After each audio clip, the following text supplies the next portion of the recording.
IPL এর ১৭তম আসর থেকেই অনেকেই ক্রিকেট প্রেমীদের হৃদয়ে ঠাঁই করে নেবে দীর্ঘদিনের জন্য।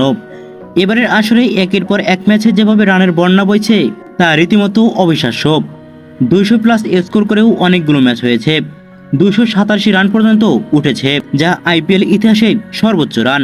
আইপিএল এর সবচেয়ে সফল দল হচ্ছে মুম্বাই ইন্ডিয়ান্সের নেতৃত্বে দ্বন্দ্ব প্রকাশে, যে কারণে দলটির অবস্থা ভালো না। বিরাট কোহলিরা বরাবরের মতোই আন্ডারডগ, ঢাকঢোল পিটিয়ে প্রতিবারের মতোই আইপিএল খেলতে এসে বরাবরের ব্যর্থতায় পরিচয় দেয় তারা। পাঞ্জাব কিংসের হয়ে একই অবস্থা, হঠাৎ জ্বলে ওঠে, আবার হঠাৎ নিভে যায়।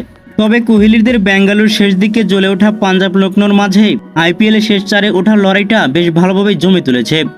শীর্ষস্থানে লড়াই চলছে কেকেআর এবং পাঞ্জাব কিংসের মধ্যে। কেকেআর ২৬২ রান করেও ম্যাচ হেরে যায়, না করে একইভাবে হয়তো শীর্ষে থাকে তারা। তবুও লখনৌকে রোববার তাদের বিশাল ব্যবধানে হারিয়েছে।